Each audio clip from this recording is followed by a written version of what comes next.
Hello, and welcome to Own Your Retirement. My name is Albert Lalonde from Kaizen Financial. If you'd like more information about what you hear during our show today, give us a call at 586-752-7008 or visit us online at www.kaizenfinancialinc.com. That's Kaizen, Kaizen. And while on my website, click on my podcast page and check out our past shows or subscribe to our program on Apple Podcasts, Spotify, or Amazon Music. Okay, so a few people are eager to roll up their sleeves and dig into building a long-term care strategy. After all, retirement is supposed to be your reward for decades of diligently heading off to work every morning. Now, retirement is supposed to be about taking the grandkids to the zoo on a, let's say, Tuesday afternoon or an extra round of golf whenever you feel like it. But the reality is that not adequately preparing for the possibility of needing long-term care services at some point in your older years, well, it can have a devastating effect on your finances. So we're going to begin today's show by discussing a recent Kiplinger article that's titled, "It's Time to Bust These 3 Long-Term Care Myths and Face Some Uncomfortable Truths." But before that, let me introduce my co-host, Tony Shore, who I hope plans to continue hosting this show with me as part of his long-term strategy. How are you doing, buddy? Yeah, it is part of my long-term strategy, Albert. That's what I'm planning on. You know, Good. as long as they'll have me, I plan on doing this job as long as my voice holds out. So, health and gradient, as long as those 2 factors are fine, I'm in. I There love you my go. job. I love doing the show with you each week and producing the show. So, it's a lot of fun. I Good. have to admit. And so I'm in it for the long haul, at least till my full retirement age, if not longer, maybe There you 70 go. if they'll Okay. have me. Never know how my voice will hold out. Right. Eventually they might want to shove me aside for some youngster. But I mean, how would you ever get rid of these golden pipes? Come on. Not at all, Yeah. my friend. Not at all. You're my man. All right. Well, hey, I know we were talking before the show, Albert, and sounds like you had a relatively relaxing weekend, as did Yeah. I. As did I. Went out to eat with my whole family. And, once your children are grown up and out of the house, all 3 of my children have graduated from college now. So we're empty nesters. So any chance we get for them and their significant others, for all of us to be Yes. together, it's so great. And so we Right. all got together. We were all together Friday night. And then we saw my son again on Saturday and my other daughter. So it was great. Nice. It was fantastic to have everybody together in one place. As parents, I feel for retirees, that's what they want. And sometimes kids move away, they get married, maybe Yep. they move to other locations. So you have to think about these things. But another thing that people put off planning for, something that they don't want to think about, but they should, is long-term care. And so, Yes. this is a great topic. And you've talked on previous shows how this can be really expensive, and boy, don't I know it. And Yes. that means it's essential to guard your assets from those costs as much as possible. So, You got it. we should dive in. What's the first long-term care myth that you have for us? Yeah. So when I meet with clients who are, let's say, planning for retirement, we spend a lot of time talking about the enjoyable parts of that chapter of life that I talk about at the top of the show. Sure. But more freedom, more time with family, like you said, travel, hobbies, maybe even some well earned rest. But there's also a responsibility that comes with good planning, and that's preparing for things we hope we never need, including long term care.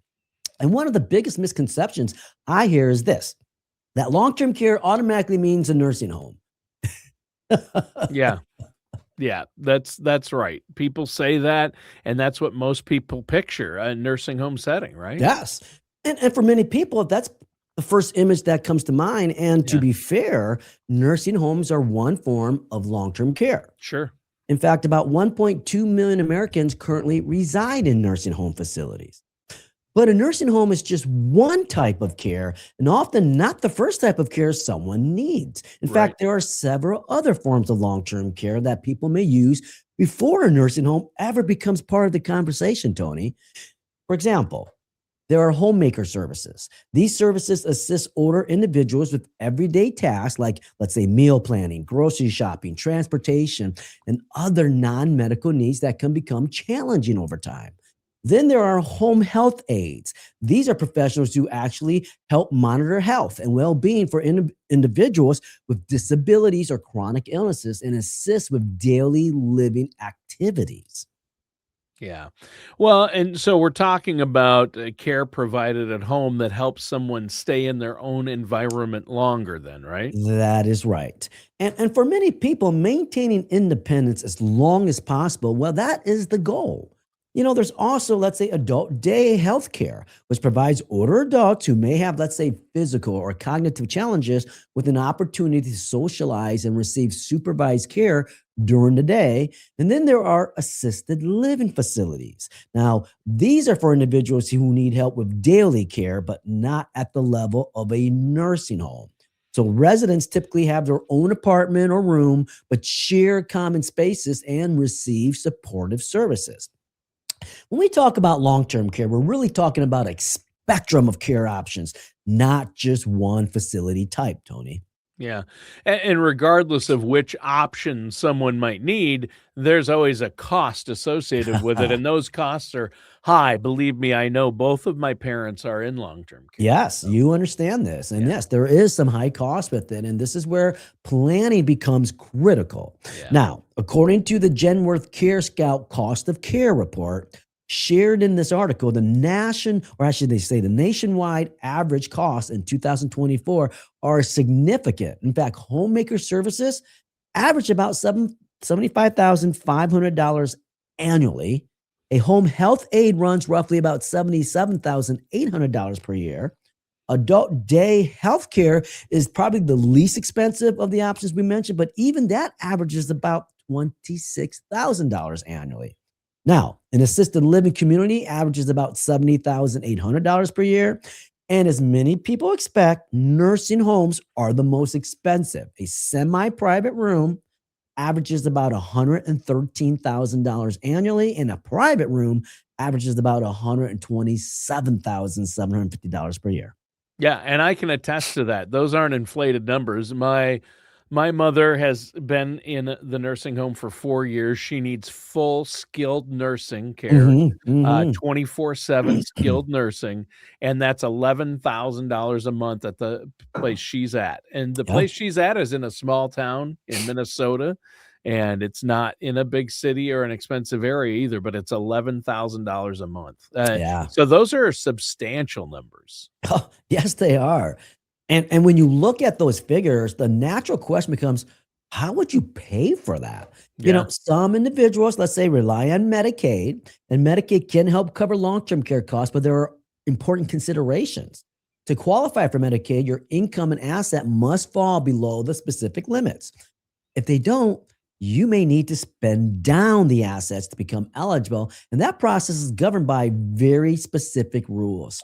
And it's a mess. I mean, I've been dealing with this, and to get Medicaid coverage through your Mhm. state and through the government, you for long-term care, you have to basically have nothing, almost nothing, right? Yeah, You have to spend down so you have no assets, almost none. right. That would significantly impact somebody's financial picture. And I want to clarify, Medicaid covers it if you don't have any money. Correct. Medicare does Is not not. cover any long-term Correct, care. correct. Yeah. Make sure you folks understand the difference. Yeah. Medicaid is what we're talking about. Yeah. And Medicare will only cover 90 days yep, 3 in months. but it's not even just regular long-term care. That's rehabilitative care. That's if you're Correct. not gonna stay in there, right? So, Yes. yeah. And, think about it. Because if you're spending down assets to qualify, that's why those assets are no longer available for other purposes, including, let's say, leaving a legacy to your loved ones. Right. Now, for some individuals, Medicaid may ultimately be part of the plan. But for many families, the idea of depleting assets before receiving assistance, well, isn't such an ideal solution. No. The good news is that Medicaid is not the only option. There are other strategies that may help address long term care costs, and understanding those options begins with separating myth from reality. And that leads us to another common misconception we'll talk about next here, Tony. Okay, so let's talk about it. What's myth number 2? So, myth number 2 is the idea that if you're going to plan for long term care, you have to buy traditional long term care insurance. And it's one I hear quite often. Yeah. And that's been the common wisdom for years was, hey, if you're worried about long-term care, you buy long-term care insurance. It's costly. You're putting a lot in every month and you may never get any of that back. Yeah, So, it and a could be a lot of use it or insurance lose it. companies, most of the major insurance companies don't even carry that anymore. Right. For a long time, that was the prevailing message. And to be clear, long term care insurance is one way to help pay for care. But these policies work much like other insurance policies. You pay a premium, like you said, Tony, often monthly. And if you need long term care down the road, you activate the policy and it helps cover qualifying expenses. But on the surface, that sounds straightforward, but there are some drawbacks. First, long term care insurance can be expensive. Premiums can be substantial and they're typically ongoing. Second, it has one primary use. If you never require, let's say, long-term care, the premiums you paid over the years, well, they don't come back to you. There's no payout to beneficiaries. The money was spent to insure against a risk that, well, thankfully may never materialize, but then you never use the policy. Mm. And I bet for some people that feels like an all or nothing Oh, decision. yes, I agree. And for many years, long term care insurance was presented as the best way and sometimes the only way to Right. protect against the financial impact of extended care. Today, though, there are alternatives that may offer more flexibility depending on your goals and overall financial strategy. Now, one option is a life insurance policy that includes what we call a long term care rider. Now, here's how that works. If, let's say, you require long term care at some point, you may be able to access a portion of the policy's death benefit to help pay for those expenses, Tony. Yeah. Yeah, I love these hybrid policies. They've really become more competitive and more advantageous Hmm. for the consumer out there or the individual. So instead of paying strictly for care coverage, you're actually layering it into one of these hybrid policies like a life insurance policy with a long-term care rider that allows you to then access that death benefit before you pass if you need that money for long-term care. Yeah. And what's nice is that it does integrate the two. Now, it's important to understand if you use part of the death benefit for long term care, that reduces the amount your beneficiaries would receive later. That's Sure. simply how the math works. Yeah. But it can help you avoid significant out of pocket expenses for care. And for some individuals, it may also reduce the likelihood of needing to spend down Mhm. assets to qualify for Medicaid. So the key advantage is flexibility. If you never need long term care, the policy still functions as a life insurance. Your beneficiaries receive a death benefit, and the premiums you paid, well, weren't solely tied to a single outcome. Yeah, that's huge because that means the money doesn't just disappear if you stay healthy then. Yes, that's exactly right. And it continues to serve a purpose. So, another alternative some individuals explore is also an annuity with a long term care rider. Yeah. Now, annuities can function like, let's say, a personal private pension, providing income for life. Some are structured to help limit exposure to market volatility. But when you add, let's say, a long term care rider, the annuity may also provide enhanced benefits if extended care becomes necessary. So instead of looking at long term care planning in, let's say, isolation, you're integrating it into income planning and overall risk management. Yeah, and that sounds more holistic, right? Because it's tying it into a broader overall retirement income strategy. Yes, and that's often the goal. And similar to the life insurance example, if you never need long term care, well, the portion of the annuity set aside for that purpose doesn't simply vanish. The remaining value can pass to your beneficiaries. Now, I want to be very clear here. There is no one size fits all solution here. Traditional long term care insurance may still make sense for some individuals. Hybrid life insurance policy might make sense for others. Annuity based solutions may be appropriate in certain situations. So the key is understanding that you're not limited to one path. Long-term care planning isn't about buying, let's say, a product. It's about building a strategy that considers your income needs, your legacy goals, your risk tolerance, and your overall retirement picture. Yeah. Yeah, it needs to encompass that. So really that myth was about expanding the conversation beyond you have to buy this specific one thing to take care of long-term care or You be got it, prepared for it. Tony. Yeah. And it's about understanding options and evaluating them thoughtfully as well. Because when you're talking about care that can cost, let's say, tens of thousands of dollars, in some cases more than $100,000 per year, well, flexibility matters. Yeah. Yeah, I would say so. And you really need to be working with a trusted financial services professional who has a holistic practice that looks at the big picture, looks at your specific situation. So Right. before we move on, let our listeners know how they can get a hold of you to set up that no charge, no obligation consultation to get their questions answered or look at the possibilities. I know you and your team there love hearing from our listeners and viewers and Yes. talking to them, just answering questions. And again, there's no cost or obligation for that consultation. Right. Folks, if you're interested or want to learn more about long-term care or your health needs, just give us a call, 586-752-7008, or visit us online at www.kaizenfinancialinc.com. That's Kaizen, Kaizen. Scheduling is easy, and we're always happy to help you own your retirement. Yeah, there you go. Well, let's move on to myth number 3 then. What's the next myth about long-term care? All right. So myth number 3, the belief that long-term care simply won't apply to me may be the most human mistake of them all. Yeah. And I think that's a natural reaction. I mean, no one wants to picture themselves in that situation. Right. And it's uncomfortable. And when something is uncomfortable, it's very easy to assume, well, it won't happen to us. But when we look at the data, the odds tell a different story. In fact, one government analysis reported that about 56% of Americans who turn 65 will need some form of long-term care services or support at some point during the remainder of their lives. Now, that doesn't necessarily mean a nursing home like we spoke before. It may mean care at home. It may mean assisted living. It may mean temporary support, let's say after an illness or an injury. But the likelihood of needing some form of care, well, it is very significant.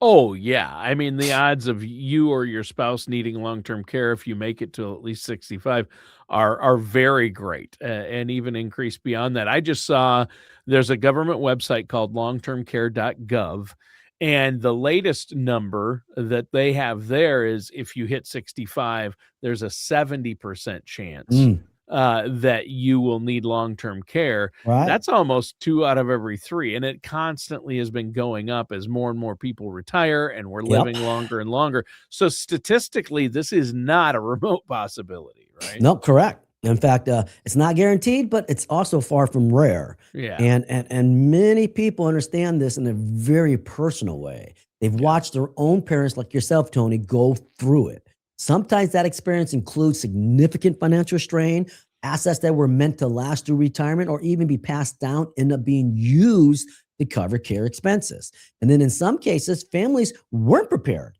Savings were depleted, and there was little or nothing left to pass on to children or grandchildren. Yeah. And beyond the financial side of things, there's also an emotional layer to it as well. Yes, absolutely there is. In fact, adult children sometimes find themselves in the difficult position of wanting to provide the best possible environment for their parents, but while also facing financial limitations. There can be frustration, let's say guilt, disappointment, even stress. And those emotional pressures often compound the financial strain. That's one of the reasons proactive strategizing matters so much. It's not just about protecting the dollars. It's about protecting dignity, preserving options, and easing potential burdens on the people you care about. Now, you may be among those who never require long-term care ever, and that's entirely possible. But because of the potential expense involved preparing just in case, well, it's often a prudent step. And sometimes people, something people sometimes overlook is that even if you personally never need long-term care, your spouse might. Yeah. Yeah, and there you go. That's an important point. I mean, planning isn't just about the individual, it's about the entire household or family, right? Yes. Yeah. In fact, long-term care planning is often family planning. Mhm. And when I work with clients, we look at how a care event for one spouse could impact the other. And what would that mean for income, for savings, for lifestyle, or even for legacy goals? So, having a plan in place can help you respond with greater confidence if the unexpected happens. A financial services professional with experience in this area can really help you understand the available options, whether that involves, let's say, insurance solutions, income strategies, asset allocation decisions, or even some combination of approaches. Remember, the goal isn't to create fear, it's to create preparedness. And because if care is needed, having a strategy in place can put you in a much stronger position to manage those expenses. And perhaps even more importantly, it can reduce a great deal of responsibility and anxiety for your entire family. Yeah. Well, and in a lot of ways, I think planning for long-term care is really about protecting the ones you love, right? It is. That's definitely how I see it. And it's about maintaining choice too, preserving financial stability, and helping ensure that if a challenging season arises, your family is focused on care and support, not scrambling to figure out how to pay for it. Yeah. I mean, be proactive rather than reactive. I think that's what smart retirement planning is all about. Yes, it is. Now, in the time we have a little bit left, let's broaden our conversation about paying for long-term care expenses Ah, now. That's a sure. different key there. Yeah. So, a second Kiplinger article titled Ways to Pay for Long-Term Care Expenses actually has some useful insights. The biggest takeaway is that it estimated that about half of Americans age 65 and older will require long-term care facility care at some point. Yeah. Yeah. And that stat alone makes this a planning conversation, not just a hypothetical one. Exactly. So, the financial impact, as we know, can be significant. Now, according to Genworth's 2023 Cost of Care Survey, which is shared in the article, the average annual cost for a private room in a nursing home is $116,800. Now, because of rising costs like that, planning early becomes critical. The earlier someone starts preparing, the more control they have over future decisions and more secure they may feel about their options. Now, let's walk through several methods people use to cover long-term care expenses. One approach is building cash reserves. Similar to planning for college expenses, you estimate potential future costs and determine how much you would need to save each month. Yeah. Yeah. There you go. So essentially self funding, then, right? Yes. Yeah. But while self-funding is possible, it also can be prohibitive. You need significant savings to cover the potential cost of long-term care, particularly if care is required for an extended period. Yeah. Another option then is long-term care insurance that we talked about. This is generally considered more favorable than self-funding because it provides financial protection specifically for long-term care expenses. Now, it works much like, let's say, a car or home insurance. You pay premiums regularly, and if you need care, the policy helps cover the cost. Sure. And if care isn't needed, what then? Well, there's typically a no return of your premium. Yeah. However, some people value the peace of mind that comes with knowing those expenses could be covered. Now, a third strategy is hybrid cash value life insurance. Now, this is Mhm. the form of permanent life insurance that includes a savings component. Over time, that savings can grow, and most policies allow you to add a long term care rider. This rider provides a monthly benefit that represents a percentage of the policy's death benefit. So, I'm going to give you an example. Let's say a $500,000 death benefit policy could provide a $10,000 monthly income benefit for 50 months, Tony. Hmm. So it provides both long-term care and life insurance protection, It right? does. That's And why if they long call it a hybrid policy. Right. It's the best of both parts. Yeah. Now, if long-term care is needed, you can use a portion of the death benefit. If it's not needed, well, your beneficiaries may still receive the life insurance proceeds. So it's a win-win situation. And an important note, though, that you must qualify for life insurance, obviously, to utilize this option. Okay. Yeah. Now, another alternative is an asset-based long-term care annuity. So, with a lump sum premium, this annuity provides, let's say, a monthly long term care benefit for a defined number of months. If the long term care benefit is never used, many of those annuities offer a death benefit to the beneficiaries with growth. Hmm. What about eligibility, though? So in most cases, acceptance is based on minimal qualifications, although specific requirements depend on the insurance company offering the product. Sure. But that flexibility can make it appealing for some individuals. So some fixed index annuities also offer long term care income benefits. These typically require a lump sum premium and have minimal qualification requirements.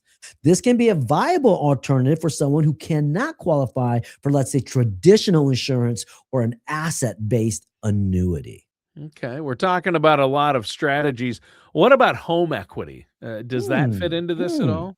Well, a home equity line of credit can help cover long term care expenses if you have sufficient equity and can make the required monthly payments.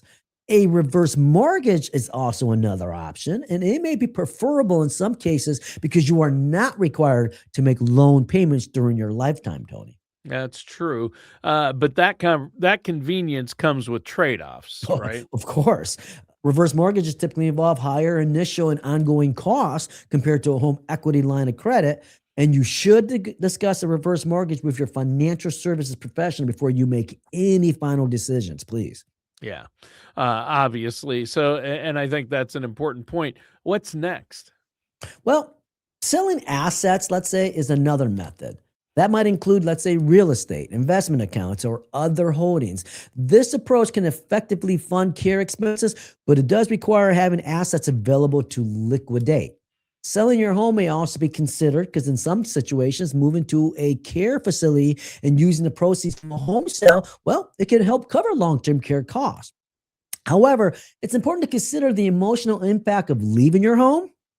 For couples, selling the home may not be feasible unless it can fund both the care facility and, let's say, an alternative housing for the other spouse.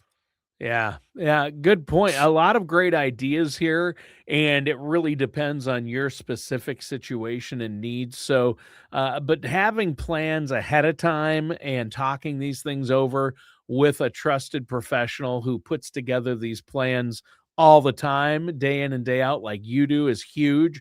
So, to wrap things up today, why don't you let people know, Albert, how they can get a hold of you to set up that no charge, no obligation consultation? Yeah, folks, if you have questions about retirement or your financial strategy, long term care, how to take care of it, please visit my website, www.kaizenfinancialinc.com, Kaizen, or call my office at 586-752-7008. We love to help you protect your savings and feel confident about the road ahead in your retirement so you can own your retirement. All right. Thanks, Albert. And listeners and viewers, thanks for tuning in. That does it for today's episode of Own Your Retirement with our host, Albert Lalonde.